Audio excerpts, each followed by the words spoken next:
বলিউড বাদশা শাহরুখ খানের অন্ধ ভক্ত ছিলেন তিনি। মনে মনে তার প্রেমে হাবুডুবুও খাচ্ছিলেন, অথচ রূপালী পর্দায় তাকেই হতে হয়েছিল শাহরুখের বোন। ১৯৯৪ সালে মুক্তি পাওয়া ব্লকবাস্টার সিনেমা কাভি হ্যায় কাভি নাতে শাহরুখ খানের বোনের চরিত্রে অভিনয় করেছিলেন অভিনেত্রী সাদিয়া সিদ্দিকী। সম্প্রতি এক সাক্ষাৎকারে অভিনেত্রী জানান, ১৯৯৩ সালে হামরাহি ধারাবাহিকে সাদিয়ার অভিনয় দেখে তাকে এই চরিত্রের জন্য প্রস্তাব দেওয়া হয়েছিল।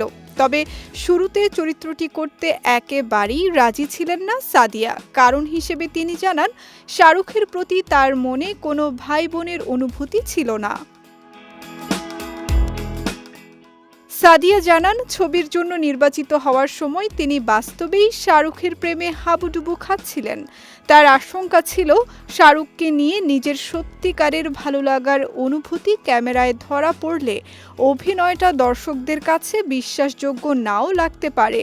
তিনি বলেন, তখনও শাহরুখকে ভালোবাসতাম, এখনও সেই ভালোবাসা একই রকম আছে।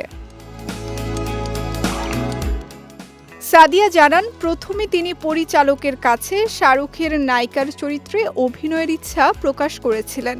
তবে সেই সুযোগ না পেয়ে বোনের চরিত্রেই অভিনয় করেন। ব্যক্তিগত অনুভূতি আড়ালে রেখে পেশাদারিত্বের সঙ্গে তিনি চরিত্রটি ফুটিয়ে তোলেন। যদিও শাহরুখকে নিজের মনের সেই গোপন কথাটি আর কখনো সরাসরি বলতে পারেননি। সাদিয়া জানান, শুটিংয়ের সময় শাহরুখের আন্তরিক ব্যবহার আজও তার মনে গেঁথে আছে। শট শেষ হলেই শাহরুখ তার খোঁজ নিতেন, রোদে না বসে গাড়িতে গিয়ে বিশ্রাম নিতে ও পানি খেতে বলতেন।